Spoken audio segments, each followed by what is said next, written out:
Hola amigos, sean bienvenidos a un episodio más de Desbarajuste de Vida. Yo soy su anfitrión, Antonio Vidésvena, y el día de hoy me encuentro sumamente honrado del gran invitado que tenemos aquí. Él es un actor, un director y una pieza clave de la escena cultural aquí en Monterrey, Nuevo León.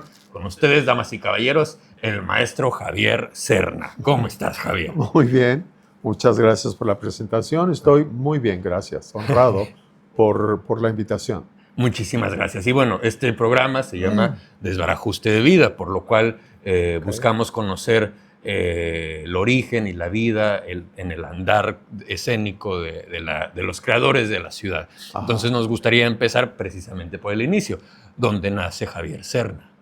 Aquí en Monterrey, mi nacimiento fue así como muy mítico porque, y atípico porque fue un día, una noche en la cual nevó en Monterrey. Ok.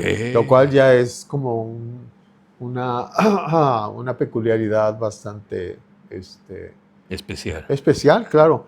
Esto sucedió el 29 de enero de 1949. Ok, ¿sí? ok.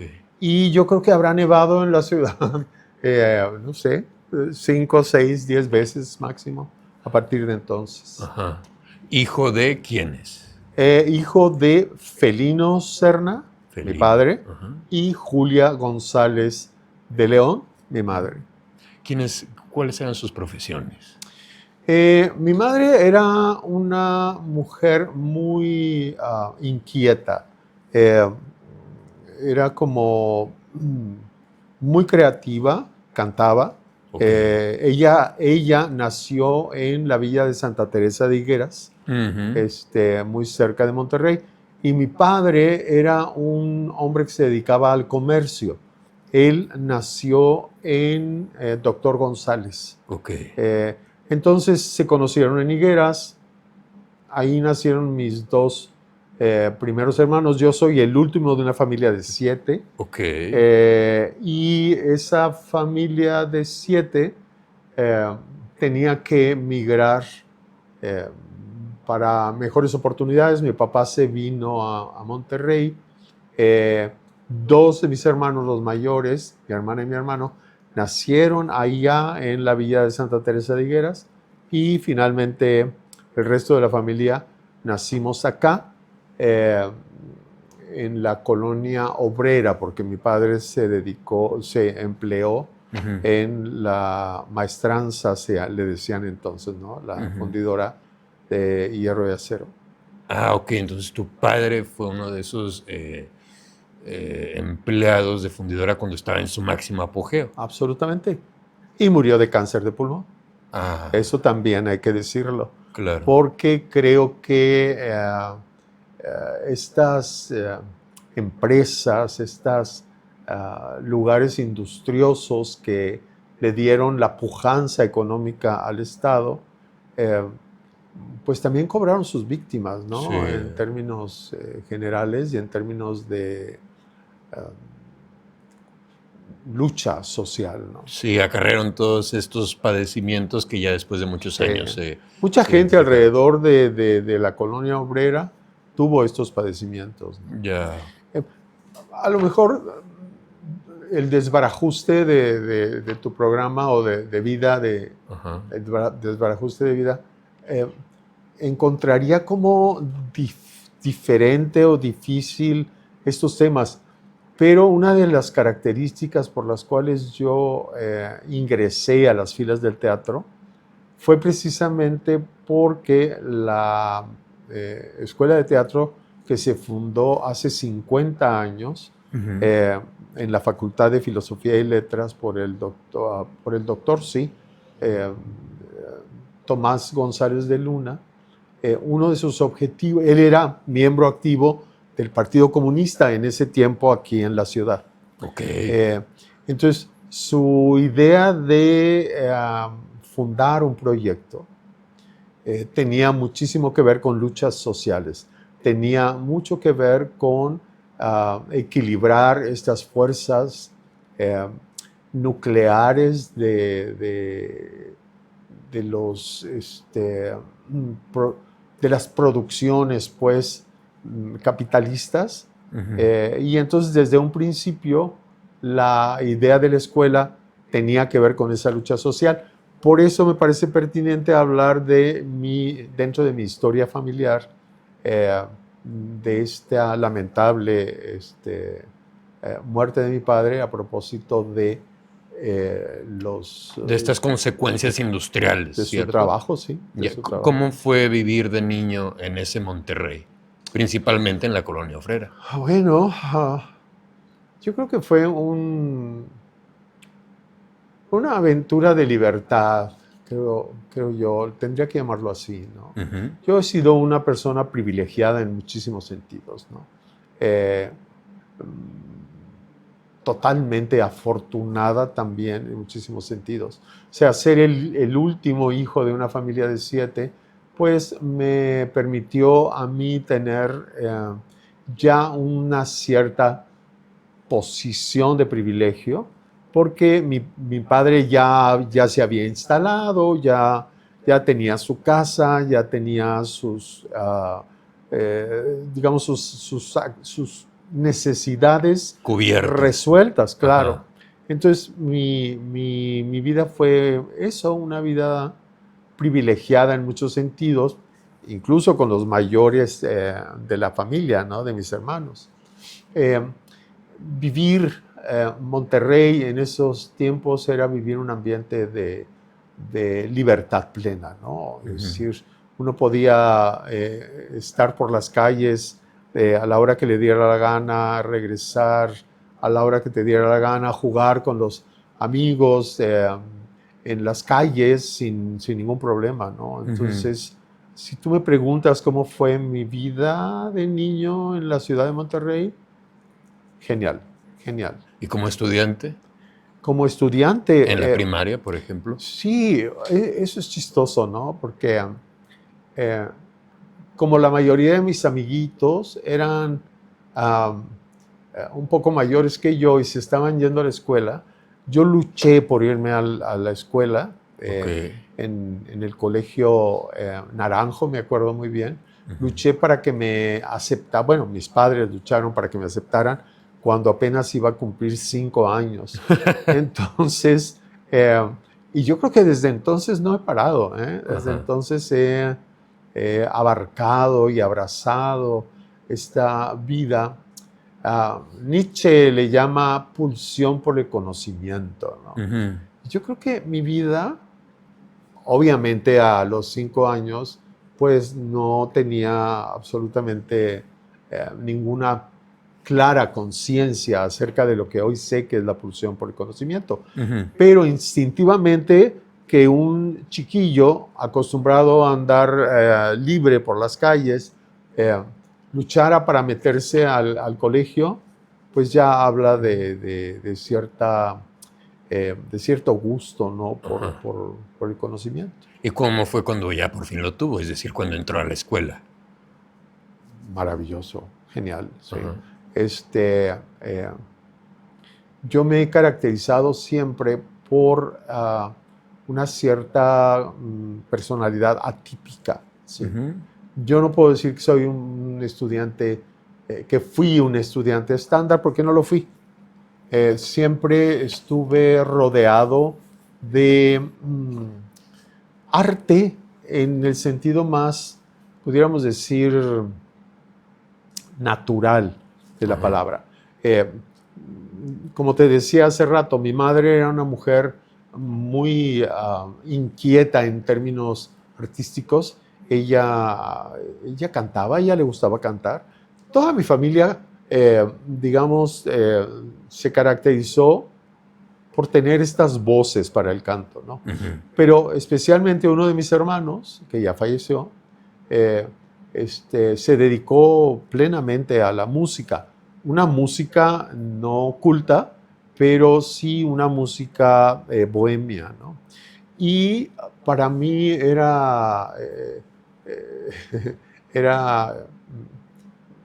pues lo digo con un dejo de nostalgia, los fines de semana en mi casa se convertían en fiestas siempre, ¿no? Siempre había una guitarreada, siempre había cantos, siempre había comidas, siempre había todo este ambiente bohemio, ¿no? Ya. Para un chiquillo de 5 o 6 años ya en la escuela, me empezó a crear un cierto, pues un perfil atípico, como te digo, sí, porque yo no soy mucho, ah, es como muy contradictorio, ¿no? Que alguien que se ha dedicado por más de 60 años al teatro sea una persona antisocial. Soy una persona antisocial, soy una persona solitaria, soy una persona muy introvertida, soy una persona muy consciente acerca de mí mismo y de mi entorno. Y creo que esa característica la tengo desde chiquillo, ¿no? Desde que estaba en la escuela. Y ya en la escuela, evidentemente, empezó todo este asunto de, como tenía esta familia donde todo el mundo cantaba, Ajá. pues inmediatamente meterme al coro, inmediatamente tener esta posición de una cierta distinción por mi voz, porque cantaba. O sea, había siempre una especie de pugna entre este otro chiquillo, no me acuerdo el apellido, pero su nombre era Julio, estoy muy claro, y él tenía una voz como de soprano. Eh, entonces, ahí empezó esta peculiaridad, ¿no? Por las artes. Ajá. El dibujo era también una característica muy particular. A mí me gustaba siempre estar dibujando, ¿no? A mí me gustaba siempre estar bosquejando, estaba haciendo perfiles. Recuerdo muy bien que me gustaba muchísimo dibujar rostros, pero específicamente los ojos, ¿no? Entonces, cuando tú me preguntas cómo fue ya dentro de la escuela, naturalmente tenía que cumplir con mis asignaturas, ¿no? Pero participar siempre en estas cuestiones del coro, participar siempre en estos festivales en donde había que cantar y bailar, participar siempre en estos concursos donde había que presentar manualidades artesanales, los dibujos, ¿sí? Las manualidades que se hacen en todas las escuelas o se hacían entonces, pues fueron parte de mi perfil. Ya. ¿Y esto iba acompañado, aunado a estar en el coro, estar en estas actividades, de alguna otra actividad ajena a la escuela? Bueno, sí, el juego, ¿no? O sea, el juego con los Vecinitos. vecinos del barrio estaba siempre presente, ¿no? Ya, ok. La inquietud por, no tanto el fútbol, porque yo nunca he sido ni seré un fan del fútbol, pero sí del béisbol, Ok. pero sí de, digamos, las rondas, porque en ese tiempo, evidentemente, digamos, Monterrey tenía otro perfil, ¿no? Entonces, las rondas del barrio infantiles, improvisadas a partir de las primas, de los primos, de los amigos, de las amiguitas, se presentaban siempre, ¿no? A tapar las calles, que nadie nos... no me acuerdo cuál era el corillo ese, pero esas eran las actividades. Y algo que me parece muy importante en relación a la carrera que hoy profeso, que es el teatro, era ese Monterrey que todavía en algunos barrios se llevan a cabo estas, luego que ya se acababan las actividades, digamos, de la casa, las señoras y algunos señores sacaban sus mecedoras y sus sillas a las puertas, ¿no? Y entonces empezaba este maravilloso mundo de contar historias. Generalmente eran historias no puedo decir de terror, pero sí eran historias, hoy me doy cuenta, aleccionadoras para generar en los chiquillos un cierto tipo de valores, ¿no?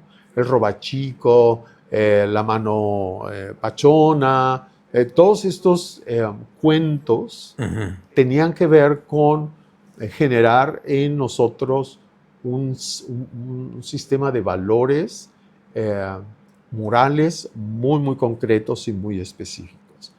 Y yo disfrutaba muchísimo estas tardes, noches, en donde la gente salía a las calles e íbamos rolando, ¿no? de algunas casas, porque no todos los vecinos eran amigables, pero los que sí eran amigables, cerca de mi casa vivían unos tíos, y entonces ahí también era un lugar de estancia para las historias. Las primas cantaban maravillosamente. Tenía una prima, Belia, que le encantaba la música de María Grieber, ¿no? Y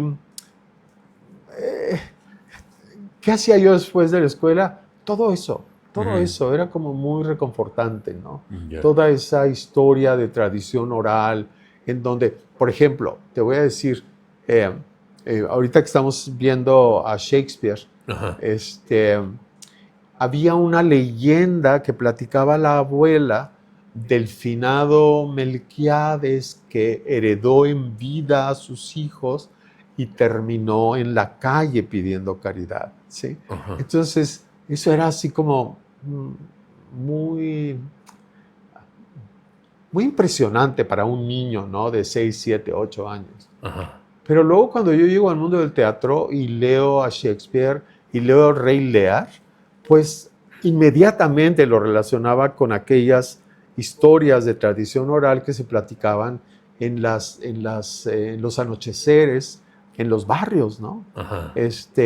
Y como esa anécdota, había muchas otras que luego yo empecé a relacionar con estas historias del teatro, que son verdaderamente fascinantes, pero que tienen una base obvia de tradición oral, ¿no? Sí, claro, del mundo cotidiano. Claro, de este mundo cotidiano que va haciendo esta transmisión y esta transferencia de conocimientos de padres a hijos, y que puede relacionar muy fácilmente con el mundo del arte. Claro.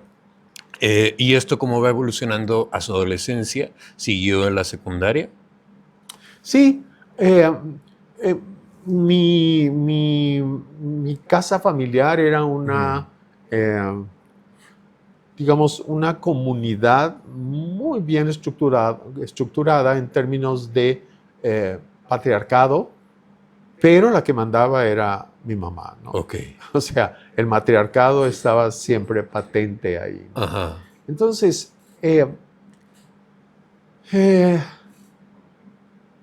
¿cómo va a ser esta transición? Mi padre y mi madre inmediatamente, al llegar a la adolescencia, buscaban, bueno, desde niño, yo trabajo desde que tengo uso de razón, ¿no? O sea, los veranos era acomodarnos, mi papá o mi mamá, mi papá, que tenía amigos comerciantes, era acomodarnos en estos grandes almacenes para trabajar, para laborar, ¿sí? Y empezar a ganar un poco de dinero para aportar a la casa familiar, ¿no? Entonces, vivir esa transición hacia la adolescencia, a mí personalmente me conecta con las cuestiones laborales, ¿no? Porque inmediatamente mi papá buscó que tuviéramos una carrera corta antes de la secundaria. Yo soy contador de comercio y estenógrafo en inglés y español antes que la secundaria. O sea, saliendo de la primaria, inmediatamente me inscribieron en el Colegio Comercial Inglés, que estaba por acá en Washington. Y rápidamente me recibí y me puse a trabajar, ¿no? Porque además me gustaba, ¿no? Y después hice la secundaria nocturna. Ok, Trabajaba ok. por el día y en las noches me iba a hacer la secundaria. Sí. Ya, Eso era infaltable. Nunca he no estado en la escuela. Sí. ya. Pasara lo que pasara, trabajara o no trabajara, yo siempre iba a estar estudiando algo, ¿no?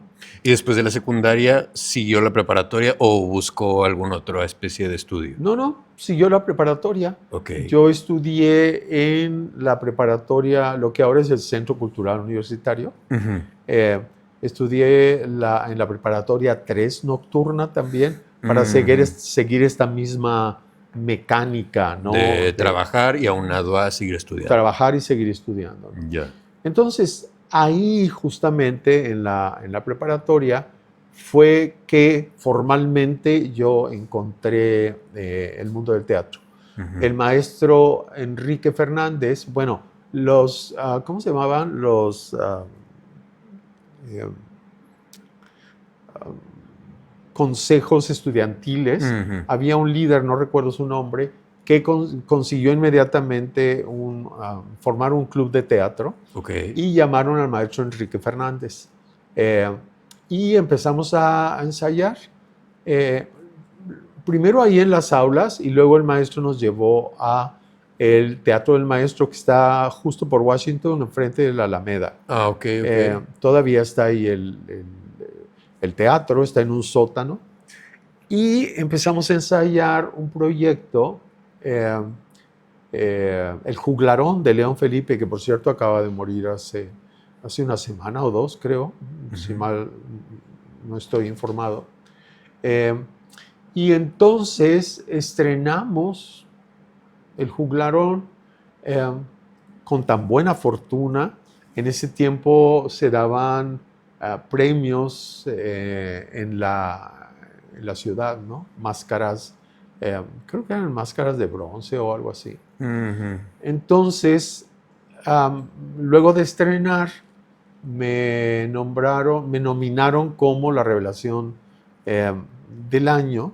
Ah, ok. Este, y había críticas especializadas en el periódico. Estaba el profesor Roger Pompa, que era amigo de Enrique Fernández y trabajaba también ahí en la preparatoria. Ujú. Estaba Carlos García Gil, que era un profesor del tecnológico y hacía crítica. Pero estaban estas maravillosas mujeres, eh, Margarita, eh, ¿cómo se llama? Margarita Mesa, Mague Mesa, Ajá, ajá. que también falleció hace 2 o 3 años. Eh, y como ella había varias críticas de teatro. Y te digo, yo siempre he sido muy afortunado. Entonces hubo muy buenas críticas y finalmente me presentaron como la revelación del año, que Ujú. sería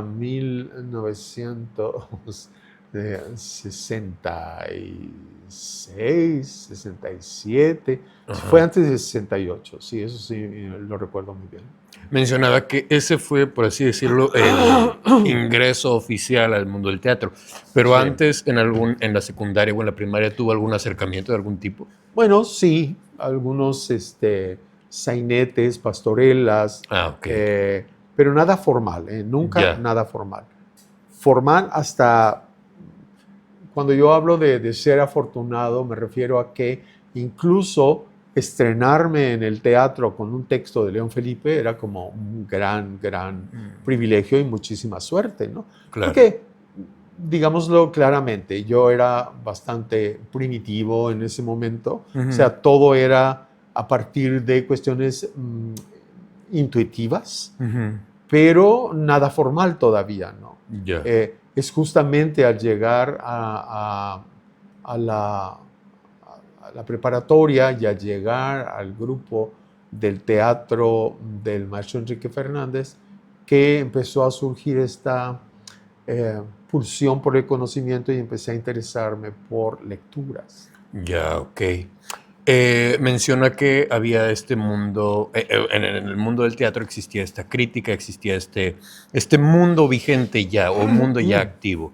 ¿Cómo era ese mundo de aquel entonces teatral, en el cual usted apenas era un actor emergente? mucho más fácil. Lo quiero pensar porque en aquel entonces todavía no había organizaciones, todavía no había asociaciones o etcétera, Bueno, ¿no? sí, claro, pero tampoco había tanta grilla. Ah, entendible. Sí. Ajá. Ah, eh, Era más fácil hacer teatro, ¿sí? Ujú. Em, Luego esos valores justamente se han ido perdiendo. Uno hacía teatro, yo sigo haciendo teatro porque me da la gana hacer teatro, Ujú. porque me gusta el teatro, porque soy un teatrero, soy parte de un movimiento cultural que es muy importante para nuestra comunidad, ¿sí? Eh, pero yo sí quiero hacer este distingo entre... estaba leyendo esto aquí que me parece muy importante del maestro Luis de Tavira. Ajá. Él dice al final del Día Mundial del Teatro, quise Ujú. transcribir esto porque él dice cosas muy importantes, ¿no? Él dice, el espectador del teatro no puede ser el consumidor de eventos, Ujú. ¿sí? Y yo estoy totalmente de acuerdo con él, ¿no? Y yo he tenido ciertas controversias. Los tiempos han cambiado, ciertamente. Sé que el teatro se hace de una manera diferente ahora, pero yo creo que hay algunos locos todavía en el mundo contemporáneo que hacen Ajá. teatro porque les gusta hacer teatro. Ajá. No pensar en esto que dice el maestro Luis de Tavira, eh, en hacer teatro para espectadores consumidores, ¿sí? El teatro no se vende, Ujú. ¿sí? El teatro tiene que ver con otra dimensión estética, con otra dimensión ética. Entonces,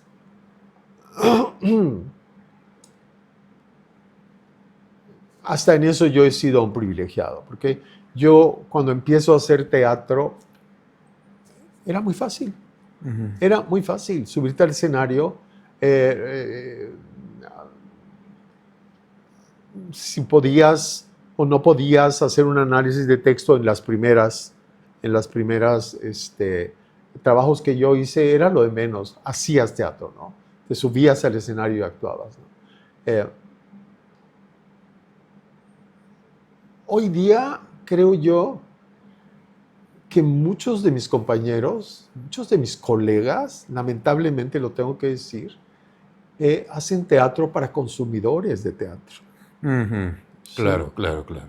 Y el teatro no tiene esa función, el teatro tiene una función mucho más altruista, mucho más responsable, mucho más eh, comprometida, que tiene que ver con crearle una conciencia a la comunidad cultural de la cual tú eres parte, ¿sí? Claro.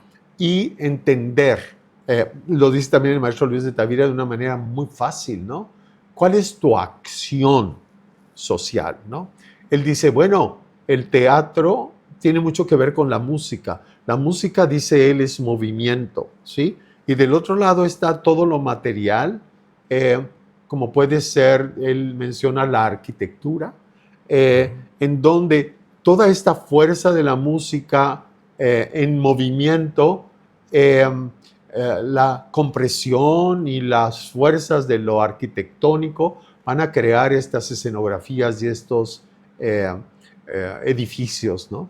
Él dice, el teatro sucede en medio de estas dos, como un actor liberador. Ujú. Y la materia prima de eso va a ser la acción, ¿sí? Muchos, algunos, no muchos, algunos colegas han olvidado eso. Ujú. Han olvidado que el teatro es acción y la acción tiene que ver con un compromiso social con tu comunidad. Cuando yo te hablo de privilegios, los sostengo de una manera férrea.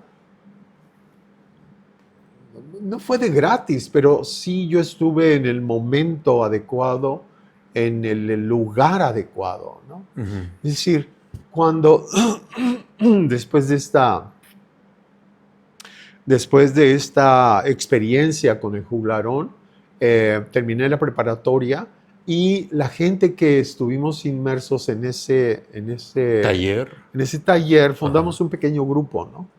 Eh, Llegaba por entonces, ya en el 68, a la ciudad el maestro Virgilio Leos a Ujú. ofrecer un taller de teatro en el que ya no existe el Teatro de la República, que estaba ahí en las calles de Washington y Zaragoza. Ok. Por la calle de Zaragoza, justo hacia la esquina, estaba la librería universitaria y encima de la librería universitaria estaba el Teatro de la República. Ujú. Ahí tomé yo mi primer curso formal de teatro profesional, ¿no? Con Virgilio. Con el maestro Virgilio Leos. Ok. Y ahí conocí a la ahora doctora Rosa María Gutiérrez. Ahí conocí a la familia Hidalgo, Magdalena Hidalgo, que ya falleció, Gilberto Hidalgo. Ahí conocí a Emérico Borbón, que también estaba en ese grupo. Ujú. Y conformamos esta especie de núcleo, ¿sí? En donde la idea era hacer teatro porque nos gustaba hacer teatro, ¿no? Ajá. Nos juntábamos en un teatro que nos cedía esta señora Hinojosa. Ahora es EMSA, creo, por la calle de Juárez. Ujú.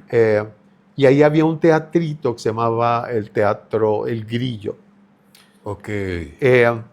Me acuerdo que ahí estábamos haciendo una obra de teatro con las patas, vamos a llamarle así, ¿sí? Que se llamaba, ¿cómo se llamaba esa obra? Al borde de un negro abismo, ¿no? Ajá. Ya el título te lo dice, ¿no? Eh, y recuerdo muy bien que estábamos en ensayos, en estas locuras, cuando llega este loco Popo Torres, que no sé si tú lo conociste, él se murió ya hace algunos años. Ujú. Y llega y me dice, Javier, Sergio García te quiere probar para un personaje. En chinga, ¿no? Nos fuimos corriendo por toda la calle de Juárez hasta Washington. Corrimos hasta Washington, hasta el taller de artes plásticas. Ajá. Y subimos al Teatro de la Azotea, que era parte de este mismo Núcleo teatral, por así decirlo. núcleo, no exclusivamente teatral, Ujú. núcleo cultural, porque ahí se inició lo que hoy es la Facultad de Artes Escénicas. Ujú. Ahí se inició lo que es la Escuela de Teatro de la Facultad de Filosofía y Letras. Ok. Ahí se inició lo que hoy es Artes Visuales en el taller de Artes Plásticas. Ok. Entonces había un núcleo artístico, otro privilegio, ¿no? Ajá. Otro golpe de suerte. Entonces Ajá. yo llego ahí, subo como loco al Teatro de la Azotea, me encuentro al maestro Sergio García, que no conocía, y me dice, léete este texto. Y me pongo a leer como loco, ¿no? Yo tenía 3 veces el pelo que tengo ahora, a la afro, guaraches, pantalones acampanados, Ajá. y me da a leer El Creonte. Ah, ok. Y tenía yo, ¿qué sería? ¿20 añitos? ¿21 añitos? Hoy lo veo y digo, bueno, ¿quién le iba a creer a un pendejo de 20 años ser Creonte, el jefe de Estado que manda matar a Antígona, ¿no? Ajá. Pero me dio el personaje, ¿no? Ajá. Y con ese personaje llegamos hasta el Festival Internacional de Teatro Universitario de Manizales, Colombia. Ok. Después de haber sido, había muestras de teatro en la Ciudad de México, después de haber sido seleccionados en el, ¿cómo se llama este teatro que está cerca del Monumento a la Revolución? Bueno, ese teatro, Ajá. no me acuerdo el nombre ahorita, ¿no? O sea, más suerte yo no pude haber tenido. O sea, tuvo todos los sucesos para que siguiera y lo impulsara en esta Para carrera. no parar nunca más, Ajá. para no parar nunca más de hacer teatro durante los últimos 60 años, ¿no? Entonces, poco a poco, esta idea de... cuando yo le planteé a mi papá y a mi mamá que me iba a dedicar al teatro, tú haz lo que tú quieras, nada más que tienes que aportar Ya, ok. al presupuesto de la casa, ¿no? Claro. Y yo encantado, ¿no? O sea, trabajaba todo el día, desde las 8 de la mañana hasta las 5 de la tarde, y luego me iba Al teatro. al teatro Ya. a ensayar con tan buena fortuna, te digo, que primero Revelación del Año, pero luego llegar al Festival Internacional de Teatro Universitario, que es uno de los festivales de teatro todavía hoy, Aún de vigentes, los claro. más importantes que hay en Latinoamérica. Pues yo le agradezco muchísimo al todo el haber estado ahí, ¿no? Y el seguir estando ahí, ¿no? Entonces, poco a poco, yo me había ido a México, te estoy hablando después del 68, que fueron tiempos turbulentos. Claro. Los años 68, 70, Ajá. estábamos nosotros en la prepa secuestrando camiones y haciendo todo digamos, revuelta por lucha por derechos humanos, derechos de los estudiantes, derechos de los jóvenes, derechos de las mujeres ya en aquel entonces. Antígona era emblemático de eso, ¿no? Entonces yo me había ido a México, vuelto loco, porque dije, bueno, pues yo de aquí soy, ¿no? Y como todo joven dije, bueno, pues quiero algo más. Me fui a la Ciudad de México, me inscribí en el Instituto Nacional de Bellas Artes y apenas había iniciado cursos cuando llega el maestro Sergio García a la Ciudad de México. Dijo, necesito hablar contigo. Dije, ¿qué pasó, maestro? Para entonces yo ya había hecho un montón de cosas con él. Siempre dentro de la plataforma del teatro universitario. Okay. Nunca, jamás ingresé a las filas del teatro comercial. Okay. Eso es algo que yo no conozco y hoy sé que no me interesa conocer. Okay. Entonces llega el maestro Sergio García, me dice, el maestro Tomás González de Luna quiere fundar una escuela de teatro en la facultad, un departamento de teatro. Y me dijo, yo no lo puedo hacer sin ti. ¿Cómo ves? ¿Te regresas? Ya para entonces había yo empezado a andar con mi esposa hoy. Tenemos 50 años de casados. Y pues ella es psicóloga. Ella ya tenía su trabajo aquí, ¿no? Y yo estaba en México. Entonces dije, fundar una escuela de teatro y regresar a mi relación con mi ahora esposa, pues creo que es una muy buena idea. Siendo que en México ya también había hecho cosas. Ajá. Ok. Ajá. Regresé. Okay. Y fundamos el proyecto de la Escuela de Teatro allá en la facultad, en el auditorio. ¿Cuánto tiempo duró en Ciudad de México, perdón? Pues duré relativamente muy poco tiempo. Debe haber sido menos de 2 años. Como un año y medio, ¿no? ¿En los cuales estuvo en el instituto? Estuve en el instituto y haciendo algunas cosas, extreando por aquí, por allá, ¿no? Haciendo teatro. Propiamente en la Ciudad de México, después del 68. Después de estos episodios que te platico. De Fortuna aquí en Monterrey. Estoy hablando de los 80s ya. Ok. Me fui a México e hice Fuente Ovejuna. Ahorita te platico de esa historia. Porque también fue muy aleccionadora para mí, ¿no? Por el maestro Miguel Sabido, lo recuerdo muy bien. Pero en ese tiempo me regreso y fundamos la Escuela de Teatro. 3 profesores, Sergio García, Antonio González en voz y música y yo en las biomecánicas. Ok, ¿sí? ok. Con eso inició el grupo piloto de la Escuela de Teatro en 1974, allá en en el auditorio de la Facultad de Filosofía y Letras. ¿Y cómo fueron esos primeros años para la escuelita?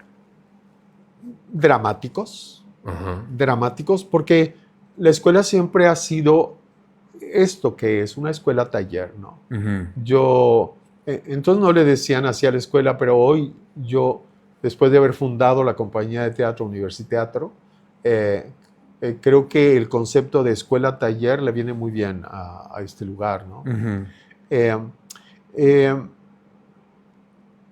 Digo dramático, esos primeros años de la escuela, porque dentro del concepto de escuela-taller era hacer teatro, que era lo que ha sostenido a esta escuela durante ya 50 años. ¿no? Pero insisto, hacer teatro era mucho más placentero, mucho más reconfortante, mucho más libre, mucho más lleno de gracia y entusiasmo por hacer lo que te gustaba. Naturalmente, un poco antes de eso, un poco antes de todo este asunto, se fundó un proyecto de teatro social. La convocatoria la hizo la maestra Dolores García Telles de Landa. Ok. No sé si estás familiarizado con el nombre o con el apellido García Telles, pero García Telles fue el que fundó, el papá de ella, el que fundó el IMSS, el Instituto Mexicano del Seguro Social. Que por eso está el teatro del IMSS. Claro, todos los teatros del IMSS. Pero lo que te quiero decir es que ya en esa familia había un compromiso por lo social, ¿no? O sea, si hablas del seguro social, muy poca gente le da esa honra y esa distinción de medicina social, ¿no? De derecho para un trabajador, ¿no? Y junto con ese derecho a la salud, pues está el derecho a la cultura también, el derecho a la educación. Claro. Todos estos, digamos, temas que poco a poco se fueron implementando en mi formación y en mi información. Otro privilegio, cuando formamos la compañía de teatro social, le llamaron a 2 jesuitas que trabajaban en el tecnológico en ese momento, ¿no? Se me escapa el nombre de uno de ellos, Ábrego, creo que se apellidaba, ¿sí? Pero ellos nos dieron seminarios sobre el compromiso del teatro con las sociedades y el concepto de teatro social. Eso fue definitivo para mi formación y para mi información, porque a partir de ese momento yo me di cuenta que toda mi incipiente carrera anterior, que había estado permeada por esta cuestión del compromiso social y el trabajo para las comunidades culturales de las cuales éramos parte, pues tenía una manera, digamos, metodológica de hacerla, ¿no? Y entonces empezamos a entrenarnos dentro de las filas del teatro social. Y fue a partir de este núcleo que llegamos a ese festival de teatro universitario en Manizales, Colombia, ¿no? Con Antígona. Toda esta, digamos, infraestructura pedagógica, metodológica, estaba ya lista para cuando fundamos la Escuela de Teatro. Sin embargo, lo particularmente dramático es que yo me empecé a sentir no sé cuál será el término, pero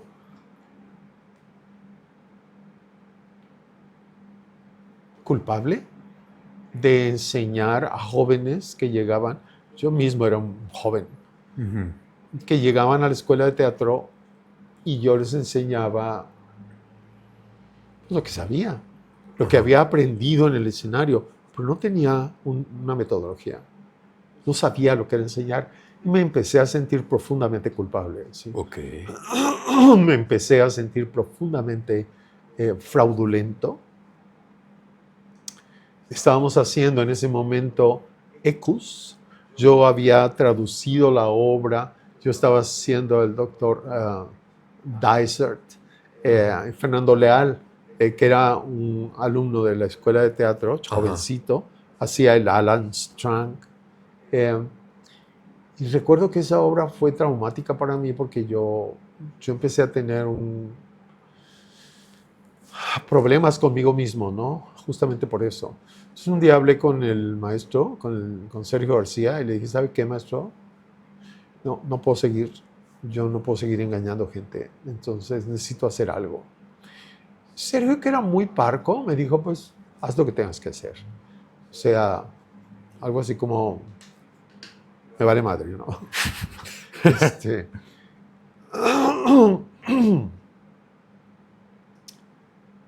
Para entonces, yo ya había consolidado mi relación con mi ahora esposa. Ajá. Y habíamos formado bajo la tutela de una psiquiatra, la doctora Bárbara Hibner, de González, que había introducido a la ciudad esta técnica psicoanalítica del análisis transaccional y gestalt y todas estas cosas sobre el psicoanálisis. Formamos un grupo y ofrecíamos grupos de relaciones humanas. Entonces, mi esposa y mi amigo José Zaragoza se encargaban de lo psicológico. Yo me encargaba de lo corporal, hacía dinámicas, juegos. Para entonces yo ya había ido a estudiar mima al Centro de Silencio en Boulder, Colorado, con el profesor Samuel Avital, ¿sí? Okay. Y ya tenía más o menos, en términos de lo corporal, una metodología para trabajar. Ajá. Entonces,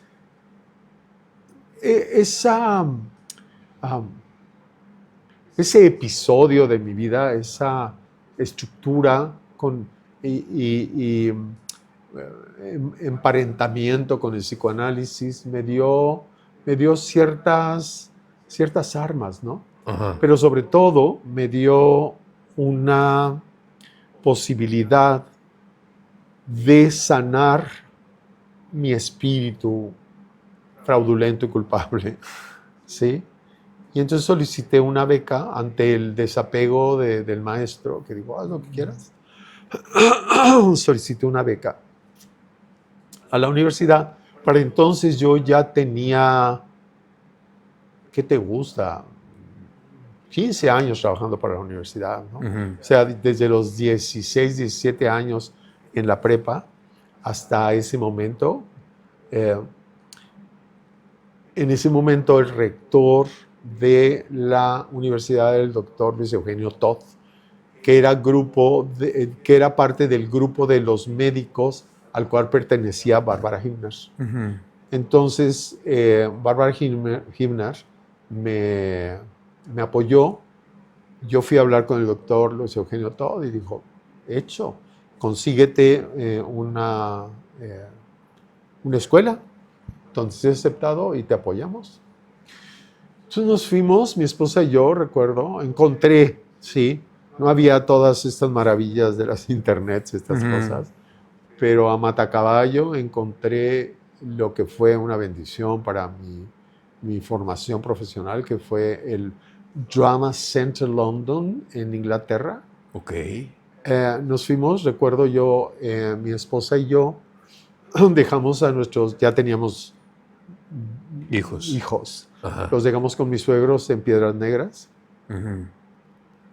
y nos fuimos a A Londres. Yo había hecho una solicitud para una audición, me habían aceptado en la audición, hice la audición, ¿sí? Un texto clásico, uno contemporáneo, lo tradicional, ¿no? Y luego una entrevista. Entonces me dijeron, ¿cuánto tiempo va a estar por aquí? Y le dije, pues máximo una semana, porque nos tenemos que regresar a México. Me dijeron el doctor Christopher Fettes, me dijo, no se preocupe, en 3 días déjenos la dirección de su hotel ¿Dónde se están quedando? y le mandamos La la respuesta. respuesta. Y me aceptaron. Me puse a llorar. Porque era muy fuerte eso, era muy, muy fuerte. Porque, o sea, tenía que dejar a mis hijitos, tenía que dejar a mi esposa. La idea es que nos íbamos a ir todos, pero era carísimo, carísimo. Era imposible. Y hablé con mis hijos y les dije, a ver, chiquititos, ¿no? Pero les dije, ¿saben qué? Si yo renuncio a esto, se los voy a cobrar el resto de su vida. Así es que, permiso, denme chance. Entonces todo era más fácil, te digo. Por $80 yo viajaba en stand-by, o sea, en líneas de espera, en Heathrow, y viajaba a Houston y ahí me esperaba mi esposa. El sistema era tetramestral. Okay. Entonces yo estudiaba 12 semanas y descansábamos 4. Okay. Para que fuera menos violento. Entonces, viajaba, me venía aquí a las 4 semanas con mis hijos y para trabajar un poco. Y pues ahí conocí gente muy importante, ¿no? Primero que nada mis maestros, Christopher Fettes, que fue mi guía en términos del análisis de texto. Él era un fregón. Era una figura muy reconocida ahí en Inglaterra. Pero también al profesor Yat Malmgren, que fue del que aprendí técnica de psicología del movimiento, que amalgama los factores mentales de Gustav Jung y las notaciones de Rudolf Laban, y se crea esta técnica. Malmgren la agrega al concepto stanislavskiano, y entonces todo en base a eso que llaman el cubo de esfuerzo.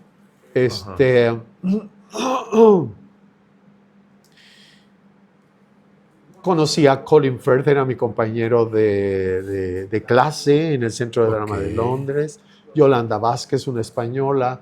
Anne Lambton, otra actriz.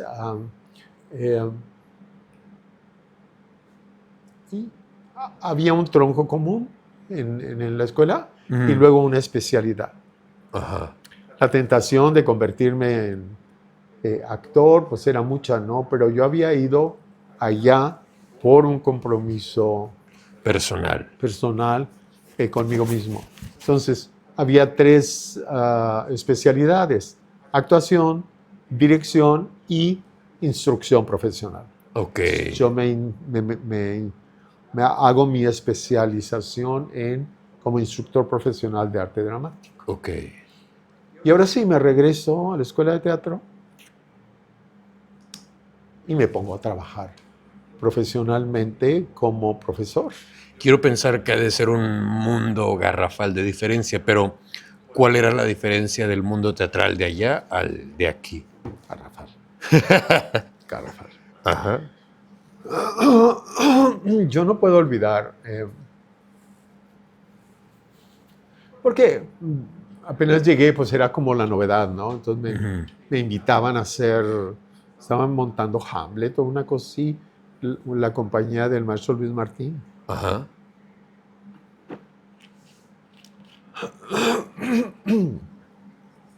Entonces, fíjate, yo llegué así como que con todo, ¿no? El empuje y las ganas, ¿no? Hacer un ensayo técnico en el Centro de Drama de Londres te llevaba 2 días con su noche, Ajá. paso por paso, iban midiendo la entrada de la luz con la cuestión de los props, las utilerías, la música, y era ir paso por paso hasta no tenerlo todo listo. Los ensayos de iluminación te llevaban toda una noche, ¿no? Ajá. Entonces, pues la gente aquí me odió porque yo intenté hacer eso, ¿no? Ajá. Porque me parece lo profesional, Ajá. ¿no? Entonces yo Lo llegaba, correcto. sí, vamos a hacerlo así, no, hasta que me rendí, ¿no? Ajá. Entonces, sí hay las cosas se hacen, ¿no? Las cosas se hacen porque se hacen. No voy a hablar para nada mal de mis colegas ni de mi gremio. No hablo mal porque no debo hablar mal, pero sí sé que existen otras realidades. ¿Me explico? Sí sé que existen otras dimensiones de hacer y esclarecer una puesta en escena técnicamente tan importante como el trabajo actoral. O sea, no era nada más que los actores estábamos sobre el escenario, era que se iba a integrar todo el fenómeno de lo que hoy pudiéramos llamar como multidisciplinario y artes vivas, ¿no? Claro. Si tú me preguntas cuál es la diferencia, sí hay una gran diferencia. Una gran diferencia. Y no digo que hacemos mal las cosas aquí, pero sí digo y recomiendo que siempre habrá mejores maneras de resolver lo técnico en la puesta en escena. ¿Sí? Ya, ok. No es fácil.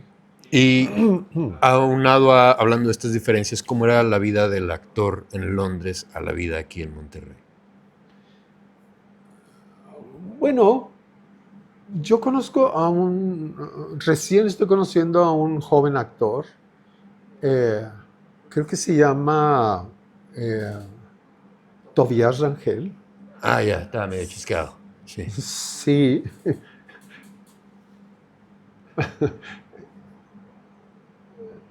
Ese prospecto, desde que yo lo conocí a Tobias Rangel en una entrevista que nos hizo Edgar Garduño en su cabina, ¿sí? Y ahí este loco actor me invitó a su puesta en escena de Ubu Rey, ¿no? Que era lo que estaba anunciando. Yo estaba anunciando, creo que Guillerma o algo así. Yo dije, ¿de dónde salió? Sí, porque si yo me considero atípico, pues sí, ese tal Tobias Rangel me parece también que es atípico. No pude ir a ver su obra, pero todo el mundo habló maravillas de la obra, ¿no? Y entonces yo empecé a buscar videos y fotos y dije, wow, sí. Y dije, yo quiero trabajar con él. Una duda que me saltó. ¿Atípico en el sentido de que porque este individuo está todo de negro o atípico en qué sentido? No atípico por eso, digamos atípico porque yo estoy siempre de blanco. No. Te voy a hablar de Colin Firth, ¿no? Le faltaba un diente como estudiante, ¿no?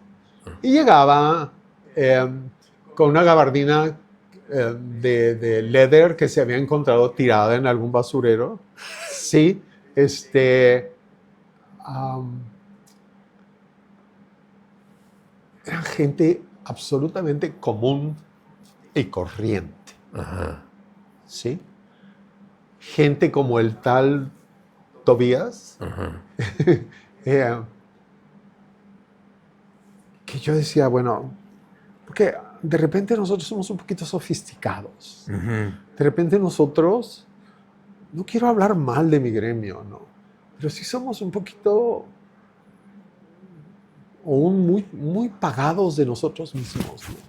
Gente que está diciendo, es que mi carrera, bla, bla, bla, estoy consolidando mi carrera como bla, como cha, como ka. A los 50 años, no mames. O sea, las carreras se consolidan a los 20, Ajá. 25, 24.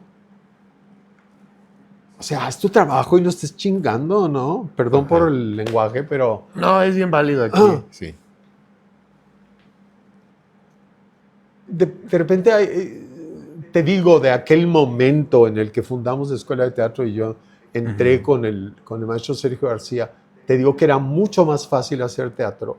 Al día de hoy no se ha logrado profesionalizar la carrera del actor y la actriz en Monterrey. Monterrey. Claro. La gente piensa que sí, Ajá. pero no es verdad. Y lo venden, por supuesto. O sea, cuando tú me hablas de la diferencia entre aquel mundo, es gente de carne y hueso que llegan al escenario y hacen su trabajo. Y están ahí 12, 18 horas bajo la tutela del director de la obra. Claro. Y hacen lo que tienen que hacer. ¿Sí? No te están contando el tiempo, Claro. no te están... Hacen lo que tienen que hacer un actor. Como cualquier otro oficio. Ajá. Un trabajo. Claro. Un trabajo. Sí, que a veces luego como mencionas, ciertos elementos artísticos o culturales buscan engolar de más el quehacer artístico cuando meramente es otra profesión y ya. Es un trabajo. Ajá. Es Claro. un trabajo. Sorry, y ya, llegando a este punto, en aquel entonces hablamos de estos 80s, así también era la percepción del quehacer teatral como una profesión también, o ya existía este engolosamiento de la misma. ¿Allá o aquí? Aquí, porque Oh. quiero pensar que allá no, porque Mira. allá ya están en otra época en donde es normal ver a Orson Welles en el programa nocturno, ¿no? Claro. El más popular, cuando aquí, ¿cuál es la comparativa? A ver. No quiero hablar mal de nosotros. No, por supuesto, pero es meramente entender el punto de cómo era en aquel entonces, ya que hablamos que actualmente aquí se busca esta cuestión de engolosinar un poco la profesión, cuando meramente es solamente otro trabajo y ya. En aquel entonces, digamos los 80, cuando estaba volviendo de Londres, ¿usted lo veía igual? Que hoy no. Ok. Y ahorita te digo por qué no. Va. Ahorita veo esto, ¿no? El espectador del teatro no puede ser el consumidor de un evento. Ok. La gente ha entendido mal el concepto de profesionalización del artista, que igual que cualquier trabajador, tiene derecho a cosas que no tenemos. O sea, derecho a un sueldo, por supuesto, pero sobre todo tener derecho a prestaciones sociales, ¿no? Claro. O sea, pareciera que los actores y actrices no nos enfermamos, pero sí nos enfermamos y sí necesitamos asistencia médica y no hay, ¿me explico? No hay. Digamos, el actor y la actriz también necesita comer y comer bien. Por ejemplo, una de las cosas que a mí me llamaba mucho la atención al llegar a Inglaterra es que el profesor Yat Margen decía, coman carne roja. Si ustedes quieren desarrollar peso en escena, no peso de kilos, presencia, sino presencia, coman carne roja. Y los chavos decían, qué chingados, compremos carne roja en Londres. Si era putísimamente caro todo, una cajetilla de cigarros. Entonces te costaba 60 pesos. Ya. Dices, ¿cómo? Entonces, entender el fenómeno del teatro de pronto aquí como que nos encierra en un... seguramente me van a funar, como dicen ahora. No sé quién va a ver esto, pero les juro que no tengo ninguna mala intención. Perdón. Es mi experiencia, nada más. Claro. No, las cosas son diferentes. Ahora, no tenemos por qué copiar a Londres. No, tampoco. No tenemos Son por otras qué realidades totalmente. copiar Ajá. a Nueva York, ni copiar a París, ni copiar a Berlín. Ujú. Creo que nosotros hemos hecho nuestro trabajo, ¿no? Claro. Hay elementos que nos faltan, ¿no? Ujú. Descolonizar el teatro es importante. Claro. Hacer esta parte crítica con autores como Shakespeare, que dices, bueno, pues pertenece y corresponde a una cultura que es muy bien para ellos, pero nada que ver con nosotros, ¿no? Claro, es otra cultura principalmente y además otra realidad. Yo he dedicado mi vida desde que regresé de Inglaterra a intentar eh, en lo que a mí corresponde, que es la escuela de teatro, en mi clase, Ajá. llevar a los alumnos a esta conciencia de elevar nuestra autoestima Ujú. como latinoamericanos, como mexicanos, desafanarnos de esta idea del colonizado Ujú. y empezar a construir una voz propia y una narrativa correspondiente Ujú. a nuestra realidad cultural. Claro. Eso está pendiente. ¿Se me olvidó tu nombre? Antonio. Antonio. Sí. Eso está pendiente, Antonio. Ajá. Hay que hacerlo, Sí. ¿sí? Y tipos como el tal Tobias Rangel, Ajá. creo que tienen la posibilidad de empezar a ser críticos consigo mismos, pero con el tipo de trabajo que hacemos aquí, ¿no? Que se puede lograr aquí, por supuesto. Claro, se logra sin ningún problema, porque material humano hay, ¿no? Ujú. O sea, cuando un actor o una actriz me dicen, me voy de reparto porque bla, bla, bla, digo, pues está bien, está Claro. bien, no tengo ningún problema. Eh, como yo no hago teatro para el consumo, también estoy muy claro en que no hago teatro para el comercio, por lo tanto no puedo pagar sueldos. Y mi fama, y lo tengo que decir en Monterrey, es Serna no paga. Es verdad, yo no pago. Ajá. Pero porque yo no me pago a mí mismo. O sea, yo trabajo dentro de esta estética del teatro universitario, eh, en donde lo que en Universiteatro, cuando fundamos Universiteatro, todavía no llegamos ahí, eh, la idea era, ok, vamos a hacer una producción y luego ténganla. Ajá.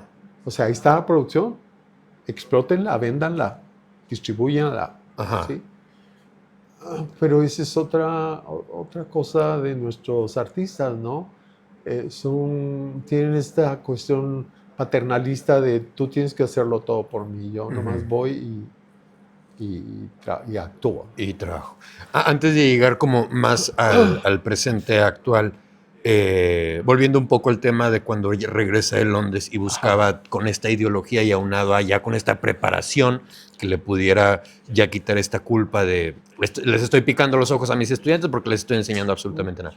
Ya que viene con todo ese conocimiento y busca adaptarlo a Monterrey y a sus realidades, ¿con qué se topa? Aunado a esta cuestión de que habla este ejemplo que menciona de que, por ejemplo, un ensayo técnico que dura 2 días incluso con su noche, más enfocado hacia allá el proceso pedagógico, ¿con qué se enfrentó? En cuanto a los jóvenes estudiantes, Ajá, que fue esa la misión por la cual fue. claro, entregados Ok. totalmente. Ávidos por aprender esta nueva. Absolutamente. Ok, El problema no fue con ellos, claro. fue con los demás profesores. Ok. Sí, ahí empezaron otro tipo de... ¿A qué se debían las fricciones? Mira, me voy a brincar muchos años Ujú. para citar al profesor Fernando de Ita, que es un muy buen amigo mío Ajá. y un crítico de teatro como yo creo que no hay ninguno en México y en América. Cuando yo regresé, o sea, Schechner tiene, de Ita tiene esta gran admiración por profesores como Richard Schechner, que es el fundador del Departamento de Estudios de Performance, que fue a donde yo apliqué para el doctorado y me aceptaron. ¿Sí? Y Antonio me dijo, Deita, cuando regreses, ten cuidado, porque te van a cerrar todas las puertas. Y así fue. ¿En qué sentido?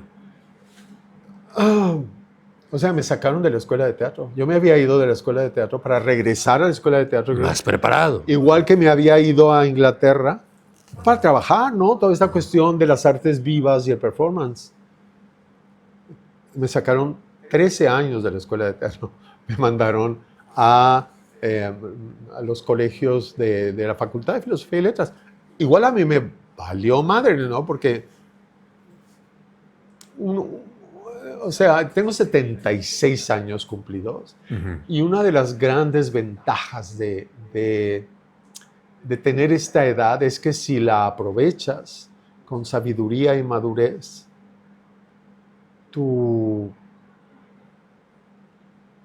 persona, tu ser crece en muchos sentidos. Crece físicamente, pero también crece intelectualmente, pero también crece espiritualmente y también crece emocionalmente, que son estos 4 factores mentales los que un profesor tiene que ponerle atención a sus estudiantes para armonizar integralmente estos 4 factores en el entrenamiento del actor, porque si hablamos del primer factor, que es el de las sensaciones, pues ahí está el entrenamiento corporal. Las danzas, las biomecánicas, las mimas, todo lo que sea corporal. Pero luego, el otro renglón del cuerpo intelectual lo tienes que trabajar a partir de bibliografías, de análisis de textos, de intervenciones, de filosofía, de un montón de cosas. Pero luego no es todo. Tienes que establecer tu dinámica a nivel espiritual, las apreciaciones del arte, ¿sí? Las apreciaciones de la música, de la pintura, de la escultura, de la vida toda. Es lo que te va a integrar ahí. Y finalmente, las actuaciones que están en el rango de lo emocional. Si tú logras llevar a un alumno avanzando integralmente, cubriendo estos 4 cuerpos que son uno solo, no tiene por qué fallar. Yo no creo en el talento, Antonio. Yo no creo en el talento. El talento no existe. Existe el trabajo. Y si tú le das a un joven actor, a una joven actriz, los instrumentos para desarrollar su integralidad como expresión humana, florece. Claro. No tiene por qué no. Si no vamos a esperar a que nazcas con talento como el tal ese Tobías Rangel, pues ya está, ¿no? Va a haber muy poquitos, pero el chiste es que haya muchos artistas, que haya muchas actrices, muchos actores, muchas directoras, muchos directores, muchos escenógrafos, ¿sí? Porque necesitamos eso. Claro. Entonces, y cómo este pensamiento tuvo roces con los demás maestros. ¿O a qué se debieron las fricciones? No directos, pero por ejemplo, yo soy cofundador con el maestro Sergio García, con el maestro Toño González, de este proyecto de la Escuela de Teatro. Y por la Escuela de Teatro y por mí mismo me fui a Inglaterra. Por la Escuela de Teatro y por mí mismo me fui a Colorado a estudiar mima corpórea con Samuel Avital. Por mis propios pedos y los pedos de la Escuela de Teatro, cuando llegó el momento de hacer un doctorado, dije yo, bueno, me acordé uno de los libros que llevábamos con el maestro Christopher Fettes en la escuela del Centro de Drama de Londres, era este libro que se llama From Theater to Ritual and Back, algo así creo que se llama, de Richard Schechner, ¿no? Entonces, que me robé el libro de ella, por cierto. Sí, yo era muy pobre entonces. Sigo siendo, pero entonces más. Entonces cuando llegó el momento de hacer el doctorado, dije, ¿dónde? Y me acordé del libro, dije, ¿dónde está Richard Schechner? Está en el Departamento de Estudios de Performance de la Escuela Tisch de las Artes de la Universidad de Nueva York. Voy a aplicar ahí. Y me aceptaron. Esto no le gusta a mucha gente. Ya, ok. Eso no le gusta a mucha gente. Entonces cuando Fernando de Ita me dijo, le dije, estás loco, Fernando, ¿te vas a acordar de mí? Y sí, me acordé. Se acordó muy bien de él. Me acordé muy bien de él. Bueno. No puedo generalizar. Claro, ¿no? claro. Algunos y algunas, ¿sí? Tienen esa mentalidad de imposibilidad de integrarse. ¿Qué será? Hace algunos años yo le proponía con arte, cuando yo era vocal, sí, de teatreros, de fundar una compañía estatal de teatro sin una planta de actores y de actrices y de escenógrafos y de directores, sino audicionar cada vez, claro, en donde todos tuviéramos la posibilidad de audicionar para que se integrara un reparto completo en un proyecto, y a partir de ahí empezar a romper estas barreras, estas brechas generacionales, estas brechas intelectuales, y realmente empezar a profesionalizar, ¿sí? ¿Qué pasa con eso? Bueno, lo que pasa es que el primer intento hace trampa. Los directores y los productores no se traen a su grupito y hacen como que sí audicionaron, y entonces los meten en su... O sea, ¿para qué haces todo el trámite si es una farsa, claro, ¿no? Es meramente el apoyo a tus amiguitos. Claro. ¿Dónde se habrá visto eso? Y luego la gente se enoja, ¿no? Porque no los denuncias, pero dices, a ver, pues tengo ojos. Es evidente. Tengo orejas. Sí. Uno no es tonto. No, o sea, no mames. O sea, te estás clavando solo y sola a puñaladas, ¿no? Vamos a trabajar juntos. Es muy difícil. Y por la misma trampa se canceló el proyecto. No, se llevó a cabo, pero no dentro de las dimensiones de lo establecido. Que habíamos establecido. Y luego imposible hacer críticas, porque no, todos somos como, estamos como ya en el limbo, logrados, ¿no? Esa es otra cosa, la autocrítica es algo que nos hace mucha falta, ¿no? Claro. Ya no existe el proyecto. Ya. Y habíamos logrado, el maestro Carlos Guetta, apreciable y entrañable amigo. Por supuesto. Habíamos logrado un presupuesto de cerca de 800, 900 mil pesos para una producción. Ya no existe. ¿Quién es culpable? Nosotros, Antonio. Nosotros mismos. Nosotros. ¿Sí? Te digo, no digo nombres ni apellidos, pero sí sabemos que existe este tipo de gente, ¿no? Que si no es mío, no es de nadie. Pues no. O sea, me acuerdo que había una junta de teatreros antes de todo esto que te estoy diciendo, en donde la corrupción que está en todos lados. Alguien trabajaba en el Teatro de la Ciudad, en Conarte, y puso una obra que se llamaba, bueno, no importa cómo se llamaba, ni importa cómo se llamaba él, pero inmediatamente se le tiraron encima,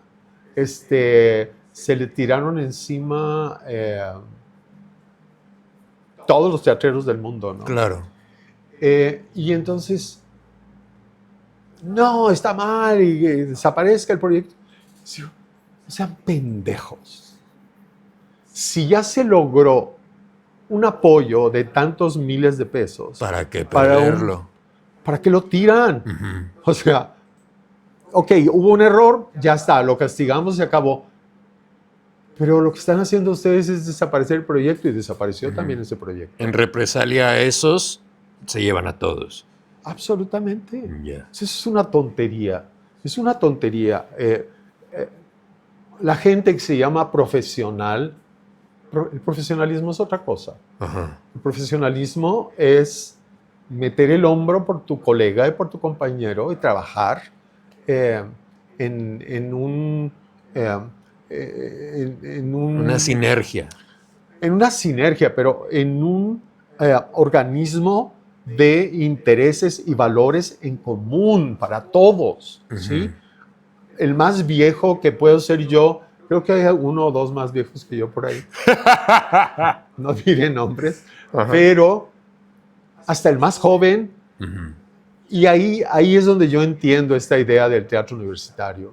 Sí, el teatro universitario como una plataforma de expresión en donde cabemos todas y todos, desde el más viejo hasta el más joven.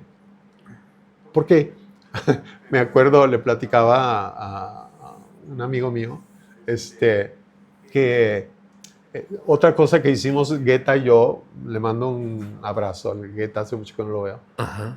era crear un apoyo en Conarte para óperas primas, ópera prima, ¿no? Ujú. Y viene un amigo mío, cincuentón ya, y dice, ¿por qué pusieron una restricción para 25 años? Y digo, No estás leyendo que dice óperas primas. ¿para qué demonios haces tú ya una ópera prima a tus 50 Ajá. años ya? Ya no dirijas.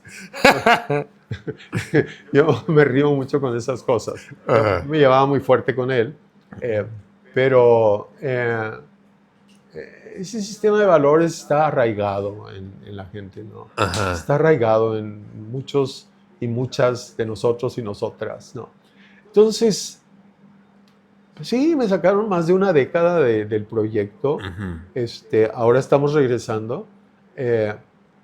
Simplemente porque somos incapaces de integrarnos, Ujú. ¿sí?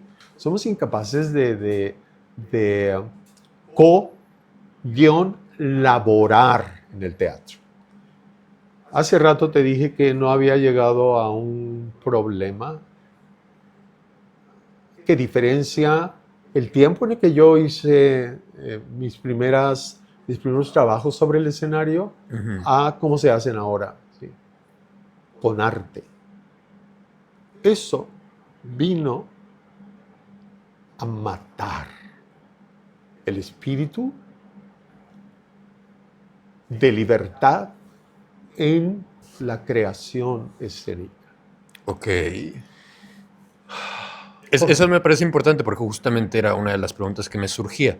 Hablando de un mundo totalmente libre en el cual cualquiera, como usted lo mencionaba, puedes hacer teatro, ¿cuál fue ese punto de quiebre que cambia entonces ahora a la situación actual? Está íntimamente ligado con el profesionalismo. Ajá. Porque de pronto ya no hay entusiasmo de aquel greñudo con guaraches que corría por la calle de Juárez y llegaba por Washington hasta el Teatro de la Azotea, desaforado, y aceptaba como un pendejo el papel de Creonte a los 20 años, y que hoy pues me doy cuenta que la mierda que pude haber hecho en escena, ¿no? Ajá.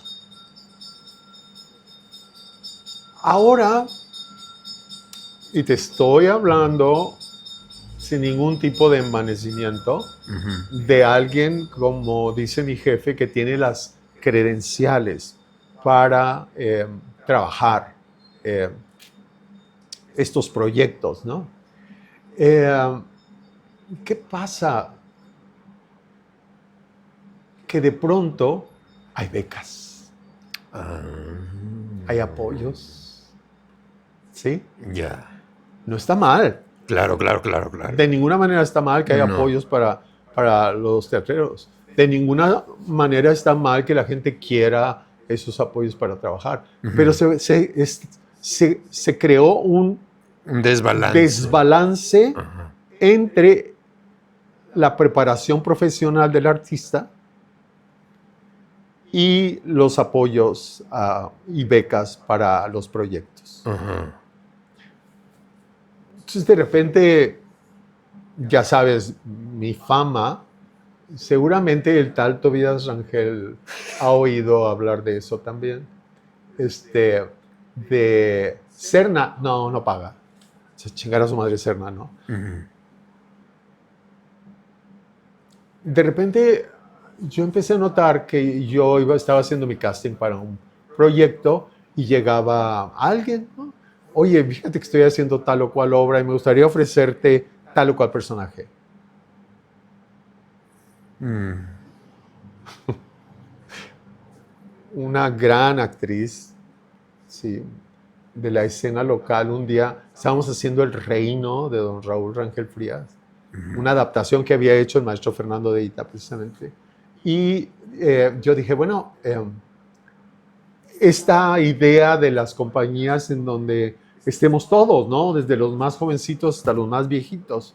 Entonces dije, le voy a hablar a ella para que haga el papel de la señora, ¿no? Ujú. Y llego y le digo, oye amiga, mira, estoy haciendo este proyecto para el Programa Nacional de Teatro Escolar, ¿cómo ves?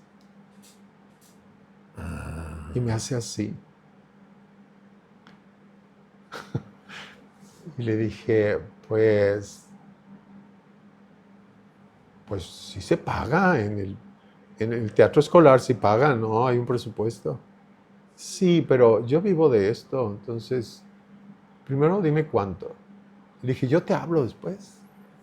Déjame checo. Sí, déjamelo checo. Sí. Ajá. No llames, nosotros te llamamos. Ajá. Esos son los más viejos. Ujú. Los jóvenes llegan, ¿cuánto? A ver, ¿sabes bailar? No. ¿Sabes cantar? No, pues un poquito. ¿Puedes hacer acrobacia? No. Entonces, ¿por qué me quieres cobrar? Este es el desbalance, ¿me explico? Ujú. No tengo ningún problema en que un actor o una actriz llegue y me diga, te cuesto tanto, estupendo, porque necesito, como le estoy diciendo a uno de mis actores, necesito crear la ilusión de que vienes volando y caes al escenario. ¿Quién chingado sabe hacer eso? Puede hacer eso, ¿sí? Ajá. Y no porque no se pueda hacer físicamente, porque no tenemos, las escuelas no tenemos o no usamos la infraestructura correcta para entrenar a nuestros estudiantes y que sean capaces de hacerlo todo. Ahí hasta Serna paga, ¿me explico? Ujú. Pero si no, yo no puedo colaborar a corromper más el espíritu del arte interpretativo de actores y actrices, porque tampoco voy a generalizar, ¿no? Ujú. Pero digamos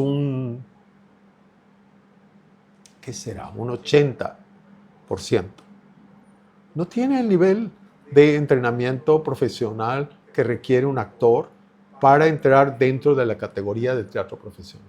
Ujú.